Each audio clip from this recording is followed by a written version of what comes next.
Welcome, man. Thank you for joining another iteration of what is, I think, officially the Restricted Area Podcast, hosted by me, Spencer Galloway. If you didn't know that by now, welcome in.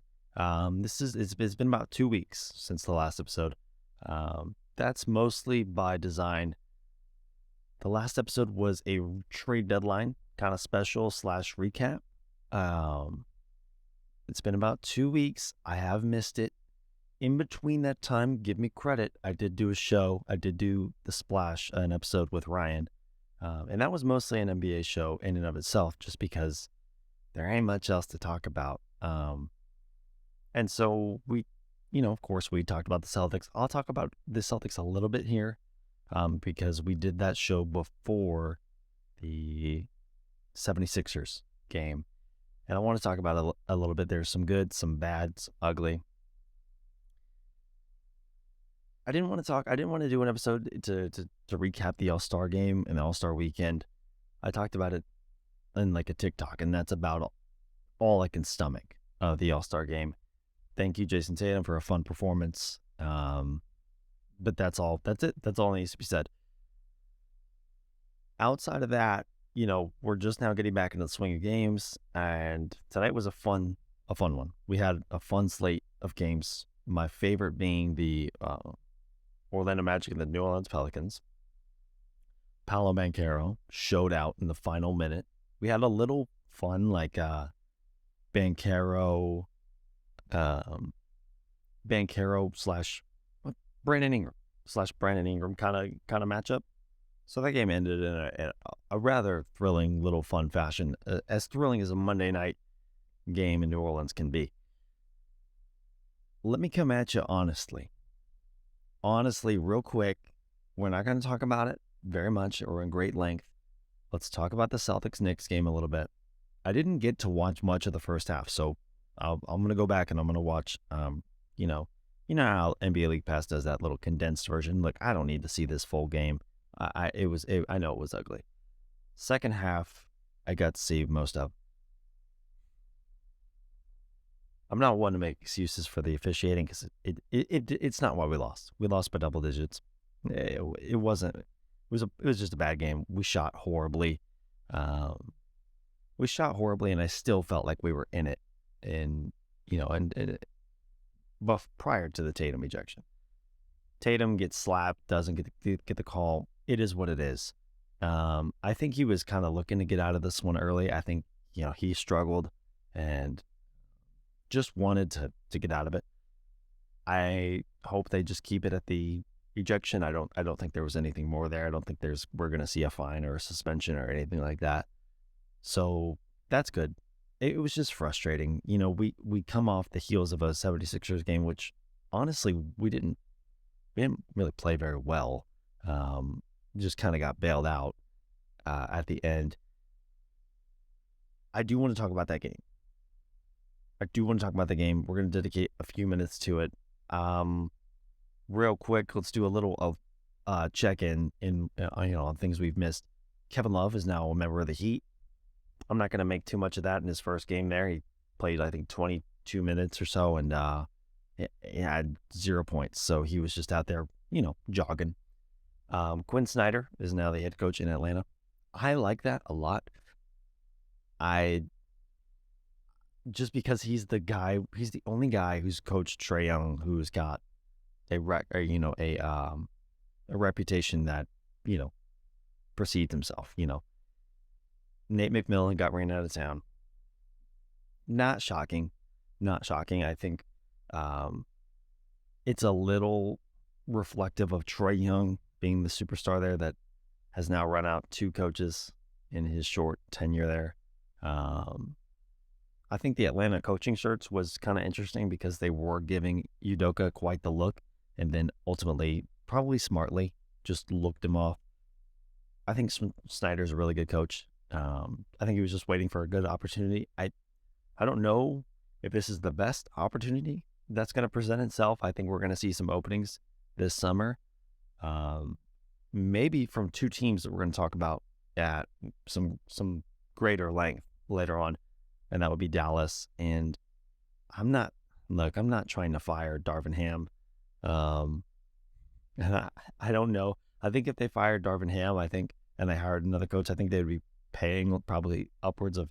They'd probably be paying 3 coaches to theoretically, because of the coaches that they fired prematurely. But I like it for Atlanta. Quinn Snyder. I just want some stability and some structure around Trae Young, because he's not going to do it himself. He's proven to be a little immature amongst the league's best, and frankly, just I don't think guys like Nate McMillan and Lloyd Pierce, I don't think guys like that were going to work out. It's actually kind of a shame that Budenholzer never actually stayed there just long enough to coach Trae Young. We're going to get into all, like I said, we're going to talk about the Mavs, we're going to talk about the Lakers. I wanted to do this whole half hour on ranking the Wemby spots, the top landing spots for Victor Wembanyama. I don't think we're going to get into that. I want to talk about the Lakers now that LeBron's probably going to miss a few weeks, and what the hell they're going to do going forward, not just this season, but they've got a pretty big offseason on their hands coming up. So I want to talk about that now. The Wembanyama thing can wait, just because we're still a ways away from, we're obviously a ways away from the draft, but we think of the bottom 4 as Houston, Charlotte, Detroit, San Antonio. That is probably going to be the bottom 4. I don't know. Shit changes. So just keep an eye on it. Teams who weren't tanking are now deciding to tank. I'm not saying a team like Portland's going to fall that far down. They're not. But, they're also starting Drew Eubanks now. So no shade to Drew Eubanks. It's just, they rolled out that lineup of Nasir Little, Ryan Assedianato. I think that's how you say it. Eubanks and Lillard. Lillard sat the first game coming back from the All-Star break. The break wasn't long enough, so obviously it was a rest. This one we're gonna tank. So something to keep an eye on are the teams that are just gonna fall out of. They're just gonna start free falling. Those teams, maybe even as high as the 6 seeds. Maybe not that high, but teams on the outside looking in right now, like LA coming into today, prior to the news of LeBron, and we're still waiting on a confirmation on how long he could be out. But it's gonna be interesting to see if some of these teams just decide to totally and blatantly tank and free fall. So we're gonna get into this Celtics-Sixers game, because I think it's more reflective of those two teams going forward to the rest of the season. There's a lot to take away from it.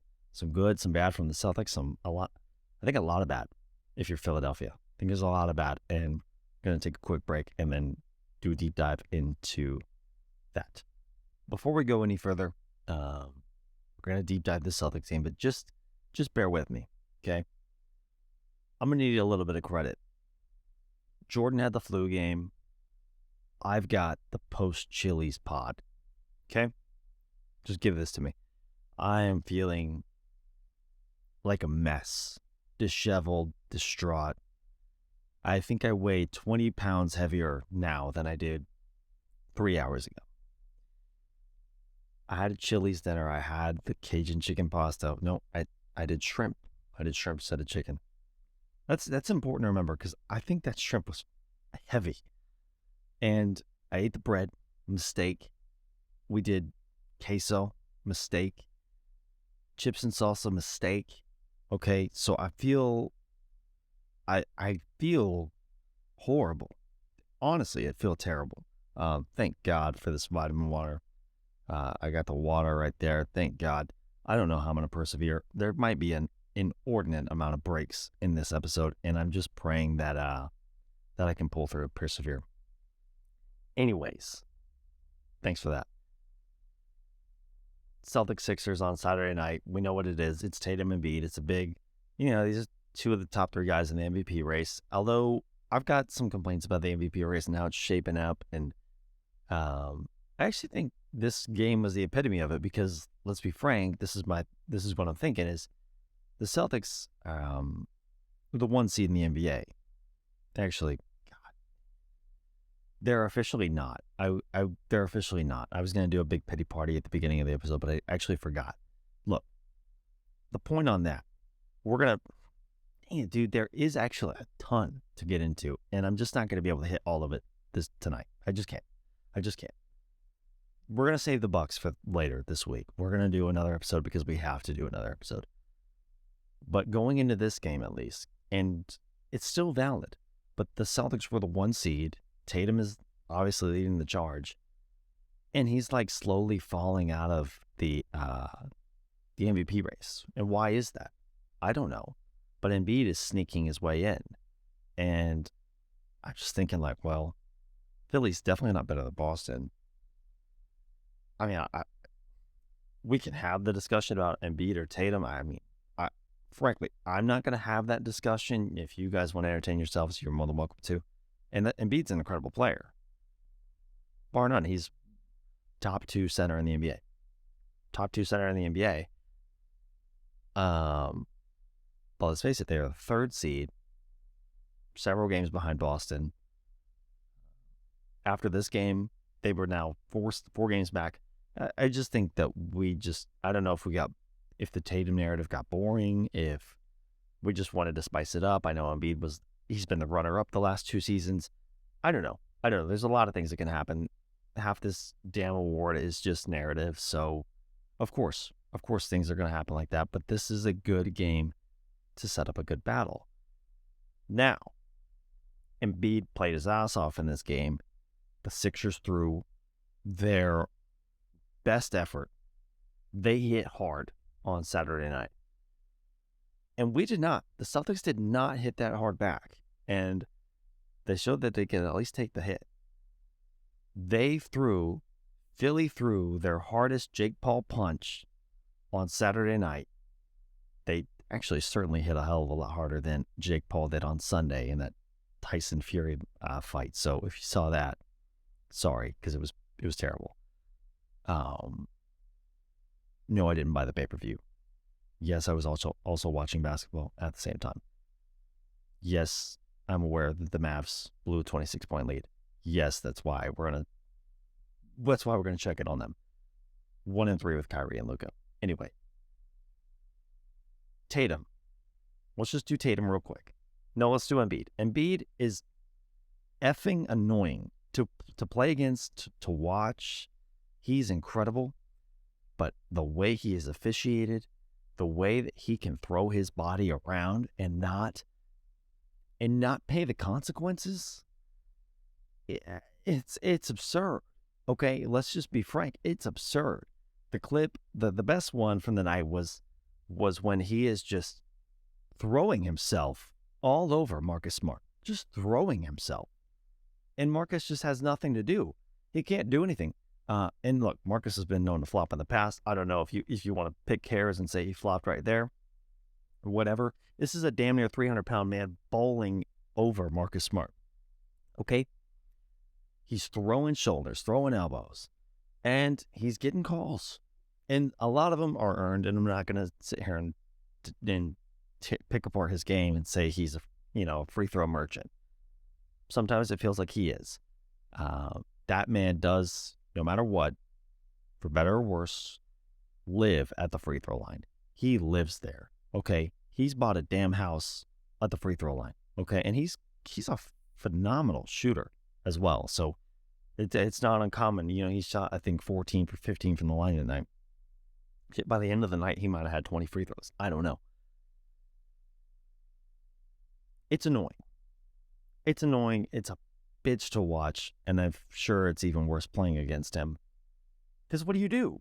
What do you do? He's now entered that, and he's been here. He's been hovering in the stratosphere of what do you do with him? Not just offensively, but not just like the way he's a frustrating player. He's entered Giannis. I'm just trying to get to this finish line where I say he's He's just like Giannis now in the sense of the officiating. What do you do with him? Because if you're too physical with him, they're going to call everything all night. Okay. But if you're not physical with him, he just bowls you over and he's just going to get to the basket at will. Okay. For 48 minutes. So you don't really know what to do with him. And sometimes the rules change with Joel Embiid. Okay. We saw that the other night, whether it was bowling into people, whether it was, he's got the tricky stuff too. He's probably been talking to Harden, All right. He's got the tricks. Once he's inside of 15 feet, once he's in the painted area, he's got all the tricks to get the calls. And damn it, he's good at it. And he gets to the line and it's frustrating. And he kicked our ass that night. But that being said, that was a phenomenal effort from Embiid and Philly. And Boston took it on the chin. Okay. Did it come down to the last second? Yeah. Did Embiid also hit that insane shot at the end? Albeit definitely after the buzzer. I mean, I thought Philly was going to drop confetti the way that they were celebrating.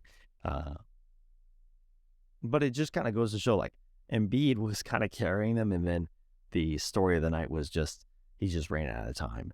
But shout out to Jason Tatum. He hit the shot. He played poorly by his standards in that game. Let's face it. And he started to get, I don't want to say he got passive. I mean, he's just naturally, he is a really good playmaker, and he's just looking to make the right play often. And often that night, I thought he did. I really thought he did. A fun stat for you, and it's the mass hole in me. It's the Tatum stan in me. I gotta pull it out. Over the last 5 seasons, Jason Tatum has 9 game-tying or go-ahead field goals in the final 5 seconds of the fourth quarter and overtime. 9 game-tying or go-ahead in the last 5 seconds. That is the most. You guessed it. That is the most NBA during that span. Is that stat hand-picked? A little bit, but within 5 seconds, that's a pretty big deal. It's basically, yeah, there you go. And I can remember every single one of them. Okay, so yes, it's from ESPN Stats and Info, but it's also from my brain. Okay, because I remember all of those shots. I love Jason Tatum. I was, a little disappointed that night. Disappointed tonight as well in New York. We talked about it, got the ejection. We're going to keep rolling. We got Cleveland on Wednesday. I'm excited for that game. I like Cleveland. I think we're miles better than Cleveland. But I'm just saying, it's just going to be a fun game. The Philly rivalry. Okay. We drum it up every time. We drum it up every time and we say, oh my God, these teams have met 600,000 times in the history of the NBA. And it's like, it's true. And it is fun. And I do think it is a rivalry-ish. But Joel Embiid himself makes the best point ever when he said, it's not a rivalry. They kick our ass every time. That's not just a meme. He actually said that. And it is damn true and hilarious. This team is not going to be able to hang with us in the postseason. That is, when I preface this by saying that there was some negative going on with Philly, they're not going to be able to hang with us in a playoff series. They're just not. They haven't ever been able to. Whether we're talking about Ben Simmons era. We're talking about the Ben Simmons. We're talking about the process, fully maxed out process back in, circa 2017 and on. These teams have just never put on a competitive playoff series, really, to be frank. And I don't think that's changed. I think there were some adjustments that could have been made earlier in that game. I don't really love how Mazzulla was dead set on closing the game with 2 bigs. And I get it, you're going against Embiid, so that the natural instinct is, well, let's make life harder for him. But we just got done talking about how the fact is you can't really make life harder for Embiid. If you throw 2 bigs at him, he's just more likely to get fouled, honestly, is what it feels like. Is if there's more body out there, more target area for him to crash into, yeah, it's just going to be, you're not going to make life hard for him. he's going to figure it out. So you may as well go the opposite way. And Philly does look slow. Philly looks a little slow. If Philly goes small in the backcourt with Maxey and Harden, it's tough. It's tough. It's tough for me to bash my favorite non-Celtic, James Harden, but, the guy's not going to defend. He's just not going to defend our guys like that. Harden will give effort. He will definitely give effort in big spots, but he's just not going to be able to hang with a Brown. He's not going to really be able to hang with a fully loaded Marcus Smart, with Derek White maybe even coming at you full speed ahead. He's just not going to be able to hang. Tyrese Maxey, same thing, just undersized. I mean, he's a 6-foot guard who you're tasking him to guard some of those larger Boston players in the backcourt. He's just not going to hang. And, then other guys we're talking about, they just went out and got Jaden McDaniels, who I like. Jaden or Jalen? Yeah, they are literally the same player. They got McDaniels, who I like. He's going to take some time to adjust, okay? And that might be longer than what Philly's anticipating. McDaniels comes from Charlotte, so defense and effort every second of every game is just not on the agenda. Never really played in a big game. That's worth noting. Tobias Harris, not going to hang with Tatum, right? Not really going to hang with Tatum. Although on Saturday night, I think I could have locked up Tatum for a stretch. You got to go small there if you're Boston. And we saw it in spurts, and when we saw it, it was awesome, and it was kick-ass, and we really took it to them, and that was when we were hitting our hardest. We went away from it at the end. Naturally, you want to roll out what you think is your best five, and I think that's our best five. Don't get me wrong, that's our best five. Smart, Brown, Tatum, Williams, Horford. That's our best five. But you got to adjust in certain spots. And I'd like to think over the course of a 7-game series that not only would Joe Mazzulla figure it out, but that just as a whole, we would just adapt better. The guys would, I'd like to think we'd figure out some way to guard Embiid over the course of 7-game series. And when I say guard, I don't mean lock him up. I just mean, can we avoid sending him to the line for half of his points? That would be ideal. And I think that's the case. I think there's some, I think this is too hot. I think it's too hot. But I think there's some Doc Rivers stuff. It's too hot. We're going to leave it alone. We'll revisit it. We're going to save the Doc Rivers take because I think it'll sound a lot better during a playoff series. So we're going to save it. Over the course of a playoff series, if these two did happen to meet, right now I don't think they would. I think they'd end up facing Milwaukee, and I definitely don't think they could hang with Milwaukee. But if we did meet, give me the season, probably 5-6, worst case scenario. That was one of the very imminent breaks that I spoke of having happen earlier. Thank you for bearing with it. We're going to need to get the Chili's break sponsored. Ideally by Chili's, but I don't think they're going to think I've spoken too highly of them. Final note on Philly, okay, because I've spent too much time on Philly and Boston. Just worth noting, they have the hardest remaining schedule according to Tankathon. Let's just take a look. 2 more matchups against Milwaukee, 1 more against Boston, 1 more against Denver, Cleveland, Brooklyn. Brooklyn ain't that. I think they're going off of Brooklyn's KD and Kyrie days. Although everybody knows I've already raved about how much I love this Brooklyn team, but and they've got a date with the Suns also. So Philly not really hunting the first seed anymore.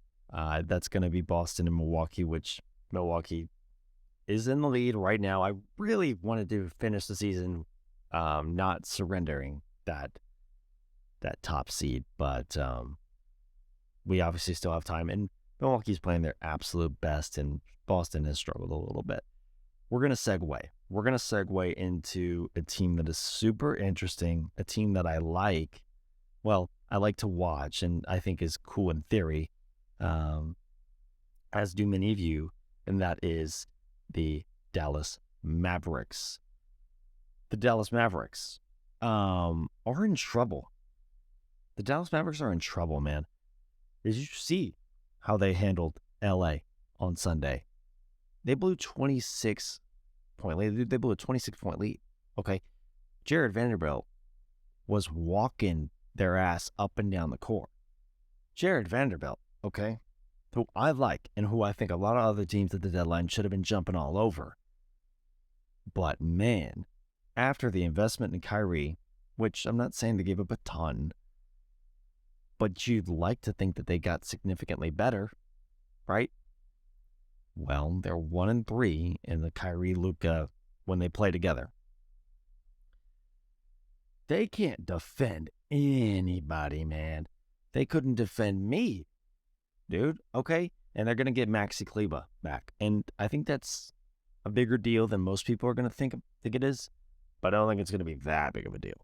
I think the defensive rating with Kleber on the floor is 108, which is damn good. With him off, I think it's 116. Those aren't exact numbers, but they're close. The Mavs have a juicy schedule remaining. And when I say juicy, I mean juicy for the other teams, for their opponents. 76ers, twice. Suns, Grizzlies, 3 times. They've got half of a playoff series with the Grizzlies remaining. Maybe I give Dallas one of those. Another day with the Lakers, which I would say maybe that's not a big deal. Well, they just kicked your ass yesterday, so maybe it is a big deal.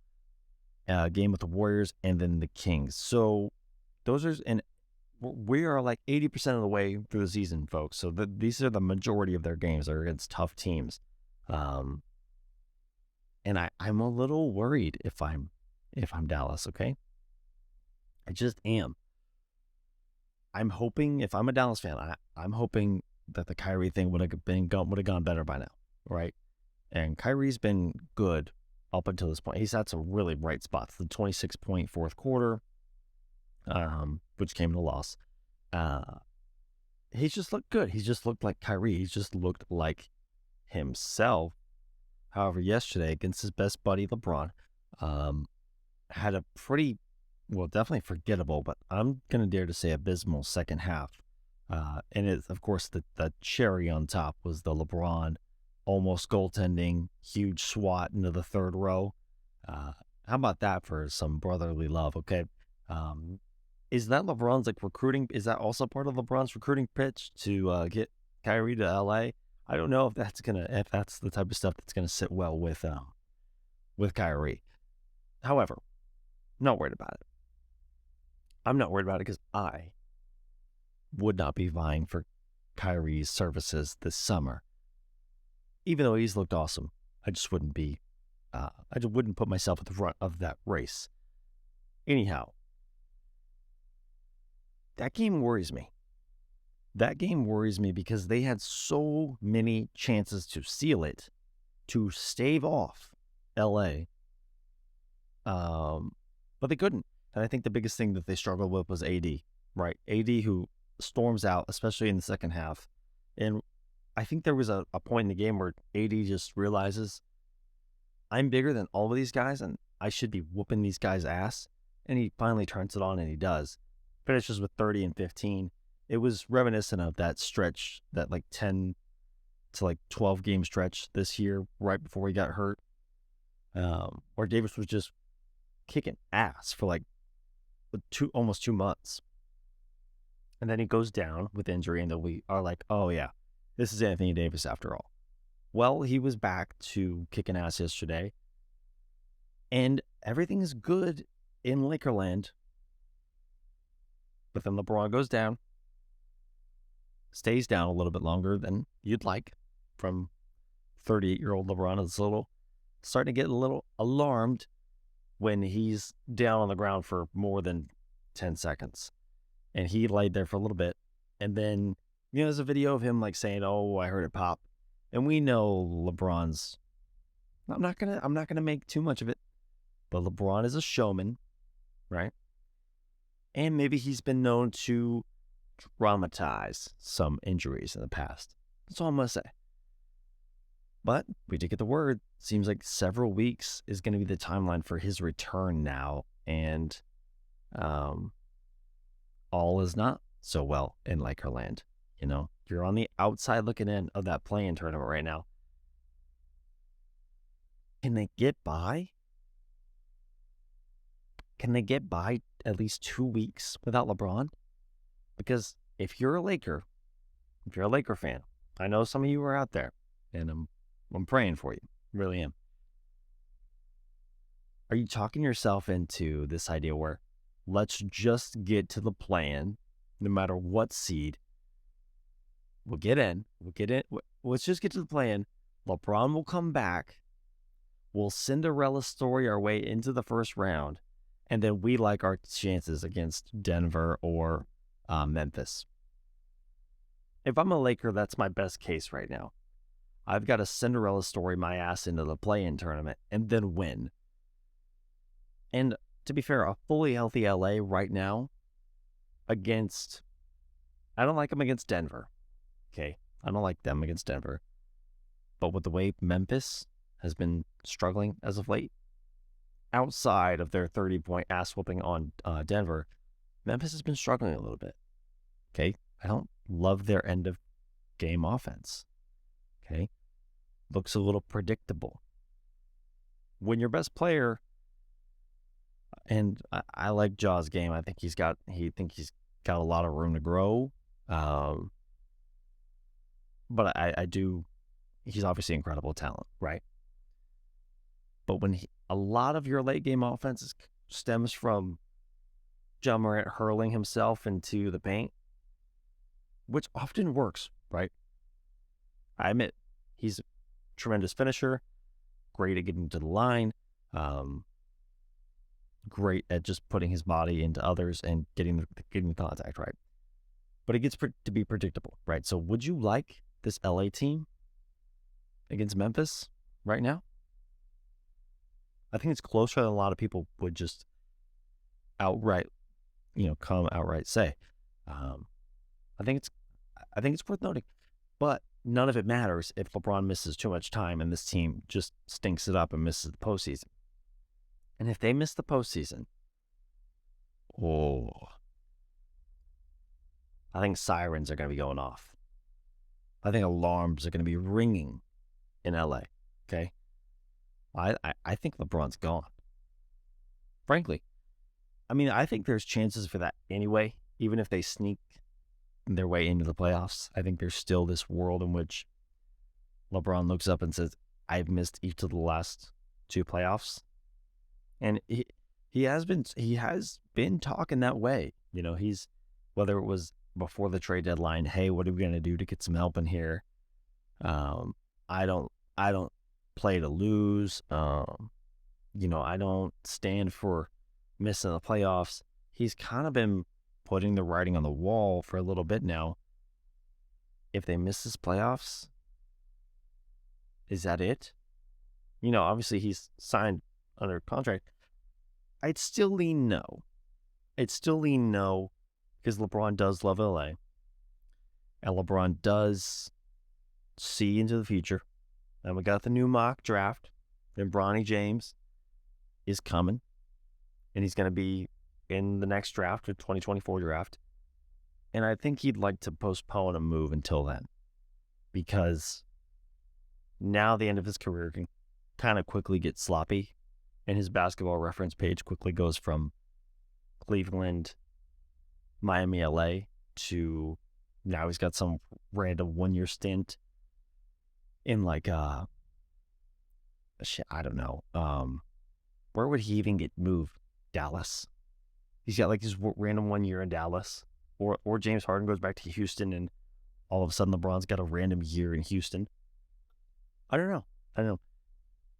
Something to look out for because LA's on the playoff hot seat, especially if LeBron misses more than 2 weeks. I mean, we've only got 20 games left. How many games left does LA have?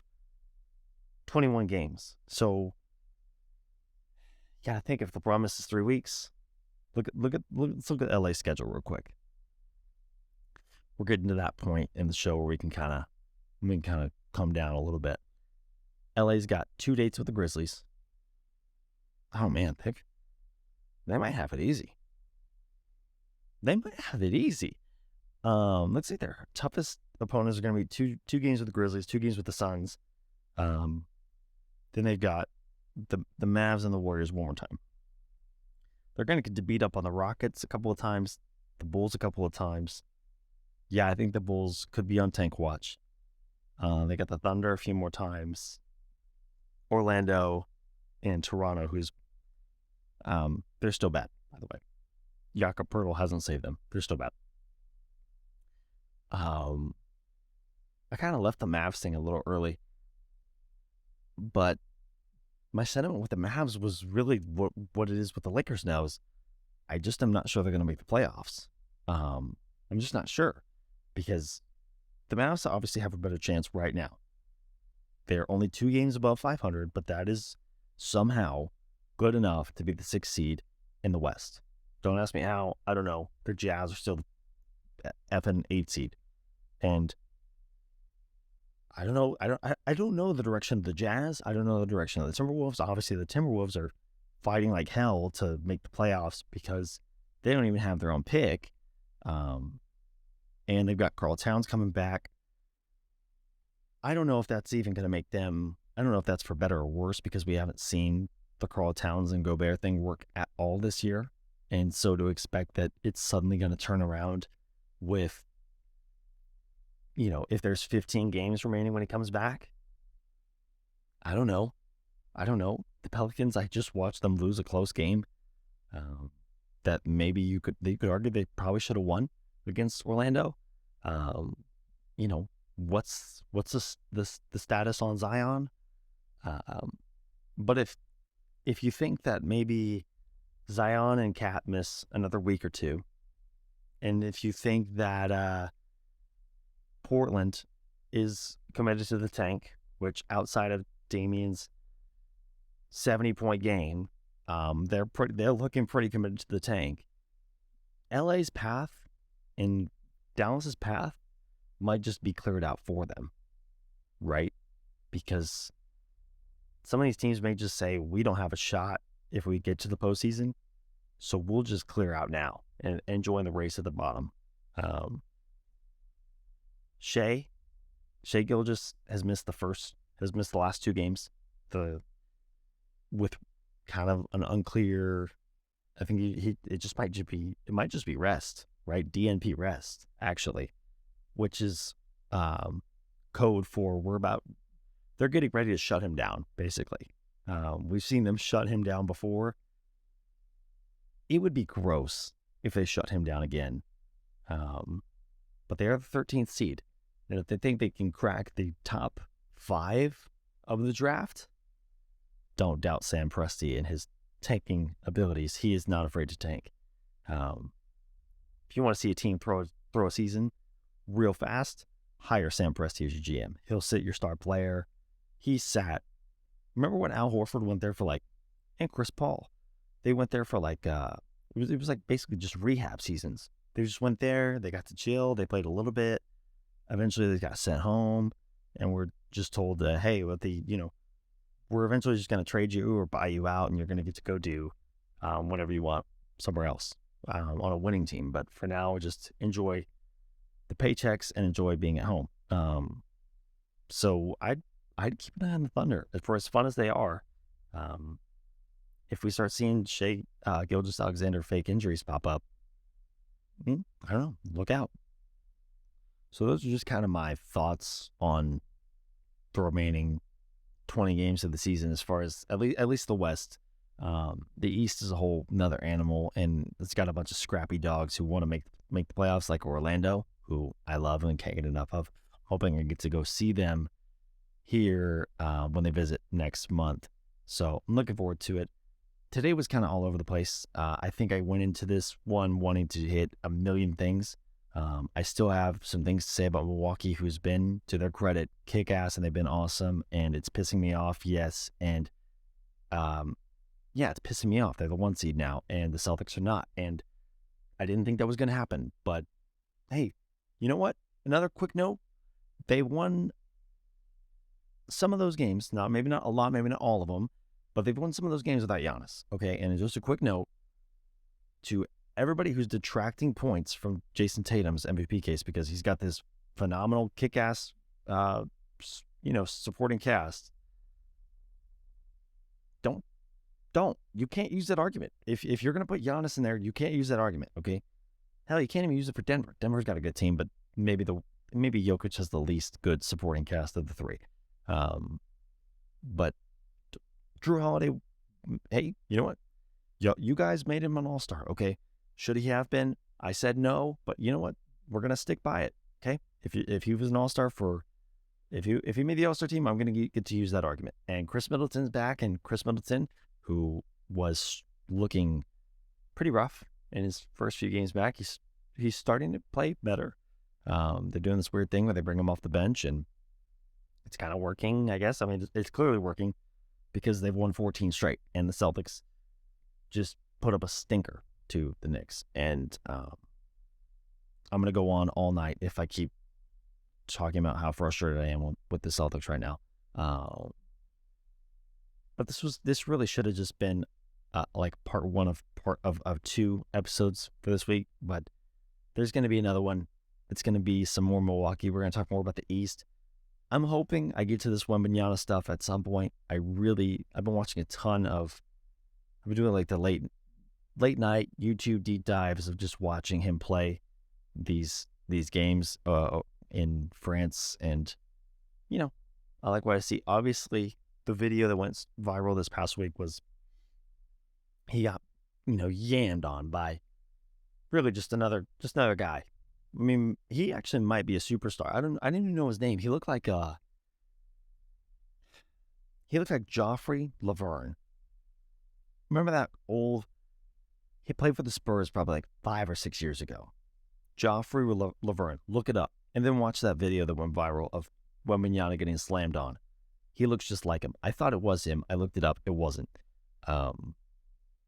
But yeah, Wembanyama gets yammed on. Yeah, no kidding. He's like 7'5" and weighs 135 pounds.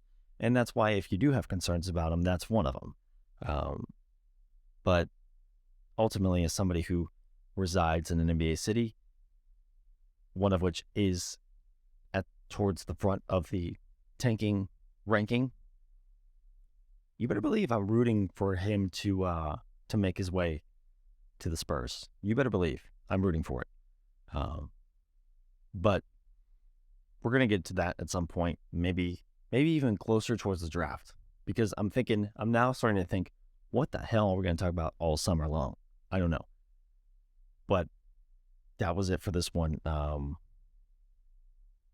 Yeah, keep an eye on the Mavericks, keep an eye on the Lakers. Another episode coming later this week. Thanks for listening. Make sure you subscribe. There was a ton of listens on the last episode, but not nearly enough subscribers on Spotify and Apple. So make sure you follow the pod, rate it. See you next time.